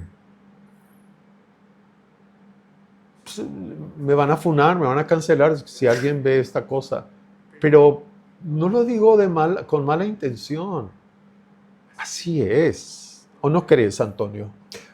Vaya, ahorita lo que estoy escuchando. Mójate, como dicen los españoles. Ahorita, como estoy escuchando claramente, está hablando alguien que viene de haber otras realidades en Londres, ¿no? De haber visto actores capaces de realizar absolutamente cualquier cosa que el director hable, ¿no? O desee o proponga en misma escena. Y aunado a, quiero pensar, va también un poco desde esta intención de, ok, quiero montar esto, quiero crear esto, que quiero hablar de estos discursos, que quiero montar, bla, bla, bla, bla, y quizá puede parecer un tanto, no cae a lo mejor en el insulto, pero quizá un poco disgustante que después de haber mostrado todo esto que planea hacer un proyecto que de por sí el teatro lamentablemente sabemos que no es dejable en dinero, que la primera instancia o el primer cuestionamiento sea lo económico, Claro. siendo que el valor que quiero pensar mantiene tu trabajo como artista va más allá de meramente lo económico, como generalmente lo va los proyectos más ambiciosos, ¿no? Que me gustaría pensar, o me gustaría más allá que pensar, preguntar Hablábamos mucho ya como este desarrollo pedagógico o desarrollo como profesional docente. ¿Cómo ha sido venir de toda esta preparación y todas estas experiencias ahora como artista en Monterrey, Nuevo León? Para mí, maravilloso. Ajá. Para mí es maravilloso. Porque quiero pensar que le abre otras oportunidades para contar algo, ¿no? Sí, yo te platicaba ahorita, son anécdotas que se quedan en mi vida. Ajá. Y hay amigos que dicen, ¿cómo se acuerda de tanto si es tan viejo? Pues porque tengo memoria, ¿no? Ajá. Eh, ah, mis hijos con los cuales yo hablé, esta anécdota también me gusta platicarla, porque estábamos de gira con Fuente Ovejuna, uno de los proyectos que quedó pendiente. Que quedó pendiente de hablar, donde estaban divididas las áreas de dirección. El maestro Miguel Sabido era el director del texto, pero la maestra Guillermina Bravo era la encargada de corporal. El maestro, ¿cómo se llama el de cada quien en su vida? Luis G. Basulto, se encargaba de bla, bla, bla. Y todo esto, o sea, yo había regresado y luego me invitaron a ese proyecto y las sabias palabras del maestro Miguel Sabido son imborrables. Los voy a ponderar siempre. Llegué yo a México y me dijo una cosa muy significativa. ¿Usted pertenece a un grupo de teatro? Y le dije, sí. Y me dijo, no deje nunca su grupo de teatro. Nunca. Porque lo que nos sostiene a los artistas son nuestros grupos, son nuestros núcleos de confianza y de amigos. Yo aprendí eso muy, muy claramente. Universiteatro fue parte de eso. Ahora estoy intentando regresar a crear ese núcleo de gente en la que puedas confiar, ¿sí? No importa que te raspe la barba o el bigote, no importa que me raspe tu mal humor o no importa, lo importante es el grupo. Ajá, hacer comunidad precisamente. Integrarte en un grupo. Entonces, andaba yo de gira, porque estuvimos, no sé, casi más de un año en el Teatro Hidalgo, atrás de Bellas Artes en México. Y luego anduvimos de gira. Cuando llegamos aquí con Fuente Ovejuna, ya hacía Esteban, el alcalde, ¿no? El teatro del IMSS se caía a pedazos, ¿no? Cuando yo salía a escena y me veían así, Claudio Obregón y mis compañeros, este güey que trae, ¿no? Porque digo, es que aquí tengo mi raza, ¿no? Coincidió con se estaba graduando mi hijo de kinder, creo. No me acuerdo de qué. No tengo tan buena memoria tampoco. Pero al final de la ceremonia esa, me habla el Moré, el director mis hijos estudiaron en el colegio israelita que está allá por la colonia Vista Hermosa. Me habla el Moré y me dice, ¿usted es el papá de Bernardo? Le digo, sí. Pues lo felicito porque su hijo es un niño muy sensible, muy brillante, muy inteligente, y muy afectuoso. Le digo, qué padre, porque me gusta eso, ¿no? Y digo, me dice, pero le quiero comentar algo. Le digo, dígame. Hice un ejercicio, eran puros judíos y mis dos hijitos gentiles, ¿no? Ahí. Entonces, hice un ejercicio en donde les decía, en fantasía, colóquense frente al muro de los lamentos en Israel y pidan un deseo. Y dice, bueno, usted nos conoce, nuestra cultura es muy materialista, ¿no? Entonces, la mayoría de los niños pedían coches, empresas, cosas materiales. El único que pidió algo material fue su hijo. Le dije, qué padre, porque no, a mí no me gusta tanto eso. Y dice, no, pero pidió que regresara a su papá a la ciudad. Changos. Sí. Entonces, terminó la gira y me regresé inmediatamente a la ciudad. Ajá. ¿Qué era tu pregunta? Claro. ¿Por qué estoy aquí? ¿Cómo me siento aquí? Me siento muy bien. Ahora me río con mis hijos porque estos desgraciados me hicieron regresar y apenas pudieron y ya se fueron, ¿no? Mi hija vive en Nueva York y el otro vive en la Ciudad de México. Ajá. Y yo aquí me quedé plantado. No, no te creas, yo soy muy feliz aquí, soy muy feliz. Creo que una de las grandes responsabilidades que yo tengo como artista, pero también como instructor profesional de arte dramático, es la generosidad de compartir. O sea, no sé cuánto tiempo más voy a andar yo por aquí, ¿no? Te puedo asegurar que tengo un cúmulo de información, de conocimiento, de riqueza. Son 60 años, 70 años de trabajo. Desde el chiquillo aquel que berreaba porque lo metieran a los 5 años al colegio Leopoldo Naranjo, hasta este que estás viendo enfrente de ti. Esa pulsión por el conocimiento fue y sigue siendo la misma. Entonces, mi compromiso es, antes de irme, compartir todo esto. Porque a nadie más, a mí no me va a servir. Va a servir a los jóvenes, va a servir a otras personas. Claro. Es decir, estoy reviviendo un viejo proyecto que quiero hacer con un conocido, de establecer y crear una bibliografía de vida desde mi primer libro leído hasta el otro día estaba hablando con Mauricio y le decía yo, fíjate que oí que Vargas Llosa hizo su transición ideológica a partir de 4 autores, Karl Popper, Isaías Berlin, Juan Michel, no me acuerdo qué, y el otro tampoco. Digo, hay que revisar esos autores para ver por qué este hijo de puta hizo esa atrocidad de traicionar al movimiento de izquierda donde hace tanta falta pensadores. Y entonces, bueno, vamos a tener que revisar a estos 4 autores a ver qué fue. Él dice, ellos fueron los responsables de que yo regresara a esto, ¿no? No, la verdad es que su gran desilusión cuando vivió en Cuba y se dio cuenta de algunos falsos ideales del movimiento de izquierda, lo desilusionaron. Pero bueno, buscas otras alternativas, ¿no? No te vas a venderle tu alma al diablo. Al otro extremo, claro. Yo soy muy feliz aquí.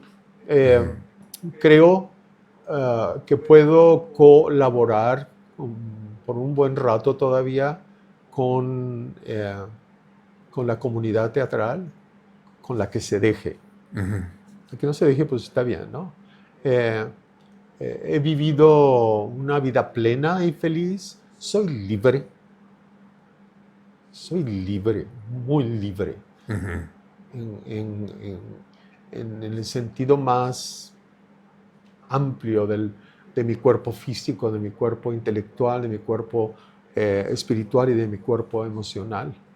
Y eso me hace responsable de compartir toda esta historia de haber estado en el lugar y en el momento adecuado, toda esta historia de privilegios. Nada fue de gratis, todo tiene un costo, pero un costo que yo supe pagar y sé pagar todavía hoy, porque me parece que el agradecimiento será siempre algo que ennoblece a los seres humanos.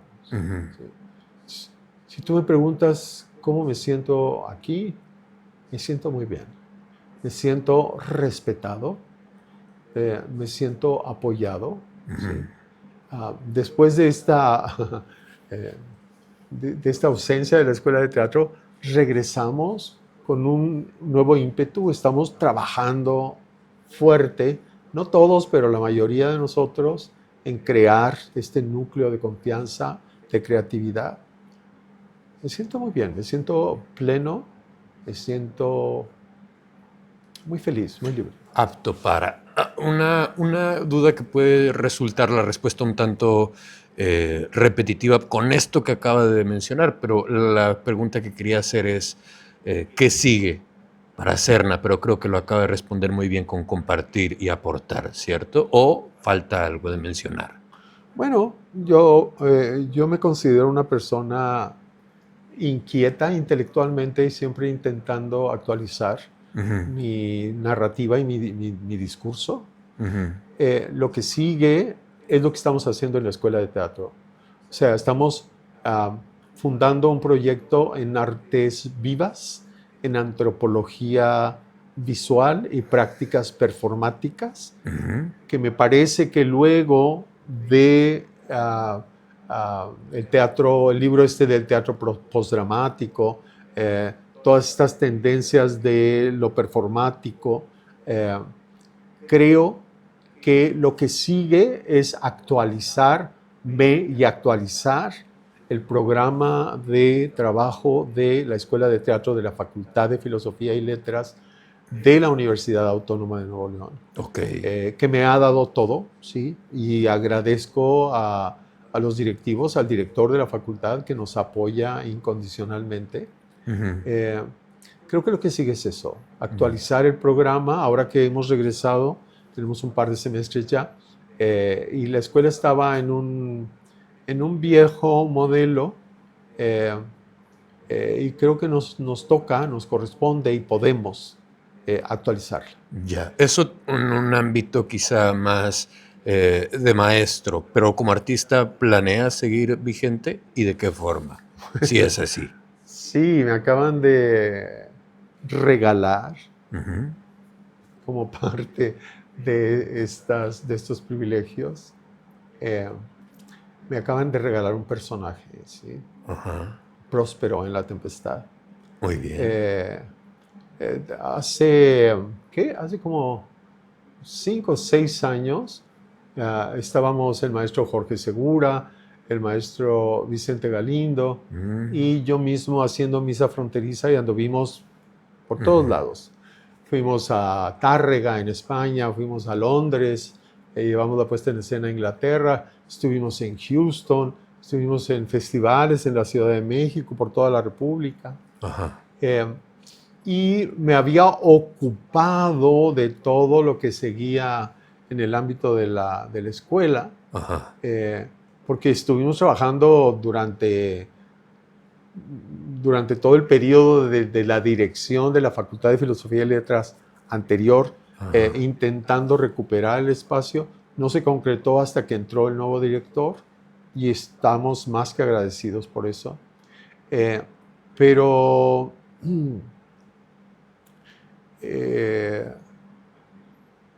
voy a volver al escenario, voy a volver a actuar. Voy a publicar mi tesis, que tiene que ver también con la performance. Y estamos echando a andar el proyecto en Artes Vivas, Antropología Visual y Prácticas Performáticas. Va, muy bien. Pues bueno, esto ha sido hasta ahorita el desbarajuste desde el inicio hasta el final, hasta el final, no, para nada, hasta el punto contemporáneo de su vida. Aunado a, ahora vamos a una pequeña dinámica, ya para finalizar la entrevista, que se llama desbarajuste de preguntas. Son una serie de preguntas que generalmente siempre son las mismas. ¿Y estas sí se contestan con sí, no? Puede ser la respuesta que usted guste. Por ejemplo, ¿creen fantasmas? No. ¿Por qué no creen fantasmas? Porque creo en la energía del ser humano, y esa energía es un halo vital. que no tiene nada que ver con fantasmas. Ah, ok. Tiene que ver con energía viva. Va maravillosamente. ¿Qué sigue después de la muerte? Después de la muerte no sigue nada. Hay blackout. Se acabó. Va muy bien. Si fuera un pasillo de supermercado, ¿cuál sería? El mercado de las flores en la Ciudad de México. Va muy bien. ¿Una canción? Una canción. Eh, Gracias a la vida. Muy bien. ¿Un autor? Un autor. Yo creo que Raimundo Serna, mi hermano. Uh-huh. ¿Un deporte? El teatro. ¿Película favorita? Ahorita, en este momento, mi película favorita es Parténope, de la nueva película italiana de este director Sorrentino. Uh-huh. Maravillosa. Si fuera luchador, ¿cuál sería su canción de entrada? No sé.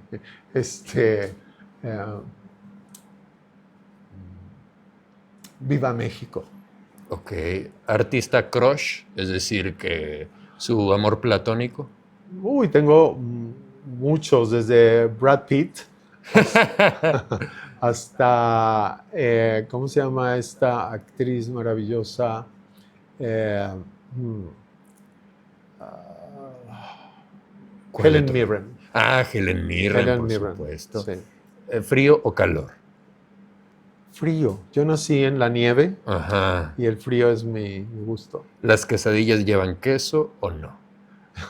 Llevan queso y algo más. Huitlacoche, no sé, rajas, muchas cosas. ¿Cómo es un día habitual de Serna? Un día habitual de Serna me despierto generalmente a las 5 de la mañana, 5:30. Me preparo un café de grano, muelo el grano, me hago 2 o 3 tazas de café. Reviso mis pendientes, luego recibo mensajes a las 5:30, 6 de la mañana. Hay gente que sabe que estoy en mi escritorio despierto. Como tomate frito, me gusta mucho el tomate, la salsa de tomate frita, sin nada más que un poquito de aceite. Luego, pues doy clase en la facultad. Tengo que preparar mis materias, me voy a la facultad. Martes y miércoles y jueves doy clase en la facultad. Lunes y viernes íntegramente me dedico a la escuela de teatro. Uh-huh. El miércoles y el jueves termino 7:30 en la facultad y me vengo a dar clase aquí a la escuela. Estoy siempre preparando nuevos proyectos. ¿sí? Uh-huh. Tengo varios proyectos en mente. Entonces, un día ordinario en mi vida es no olvidar que tengo 3 o 4 proyectos, ¿no? Por ejemplo, hay un proyecto que queremos hacer hacia agosto del próximo semestre, que es un performatorio en donde queremos invitar al maestro Jorge Dubati desde Argentina, al maestro Rolf Abderhalden de la Universidad de Bogotá en Colombia.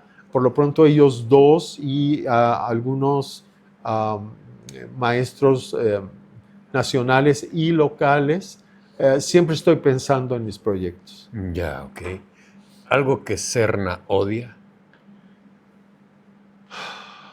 Realmente no odio nada, ¿no? ¿Algo que Serna ame? La vida, la energía, la creatividad. Si pudiera tener un poder, ¿cuál sería? Transformador, un poder transformador. Uh-huh. Ese sería mi gran regalo.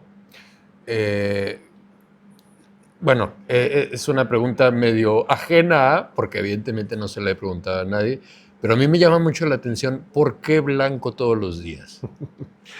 Porque sí, Nada más es porque sí. porque sí. Ah, muy bien. Ahora, última pregunta, ¿por qué hacer teatro el día de hoy? Hacer teatro el día hoy Ujú. porque vivimos en medio de guerras, Ujú. vivimos en medio de revueltas, de violencia, de violaciones, de brutalidades, animales salvajes. Y para mí el teatro ha sido y será siempre un instrumento de acciones, de resistencia y de transformación de las culturas y del mundo. Ujú.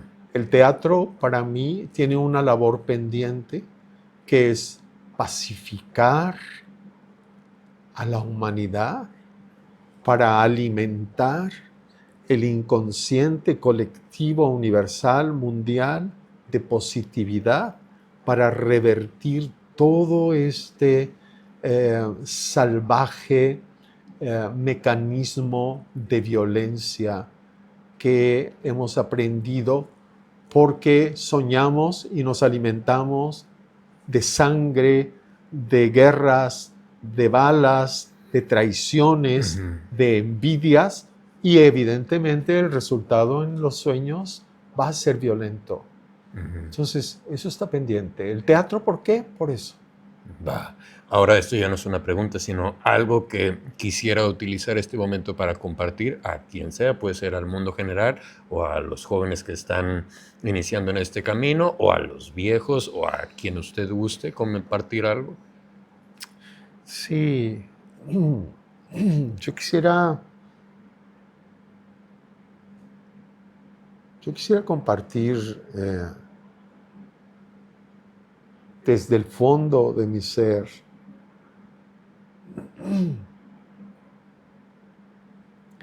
mi labor como profesor y como artista, Ajá. ofreciéndolo generosamente, gratuitamente, al servicio de mi comunidad cultural. Y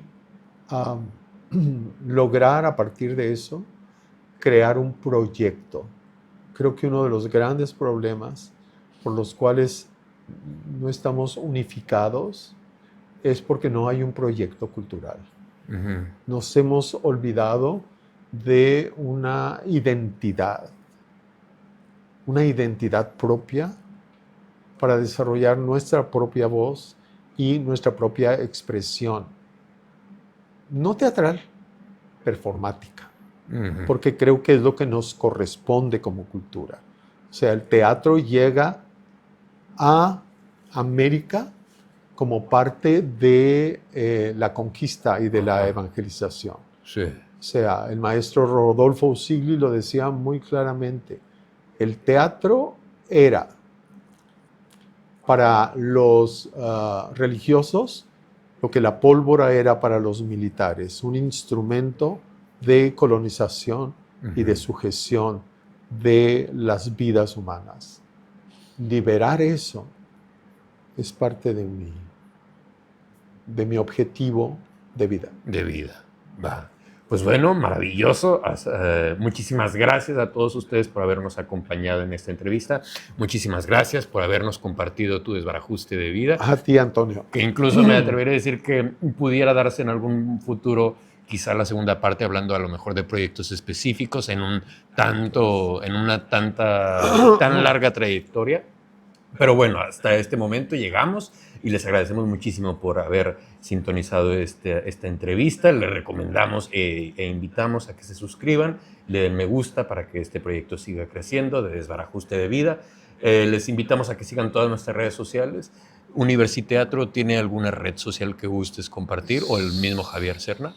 Sí, no, Universiteatro creo. Uh-huh. Vicente es el que tiene eso, ¿no? Sí, Universiteatro está en las redes. Ok, de igual forma lo vamos a poner ahí en la descripción para que ustedes vayan y sigan el trabajo que se haga tanto en esa compañía como aquí en la Escuela de Teatro.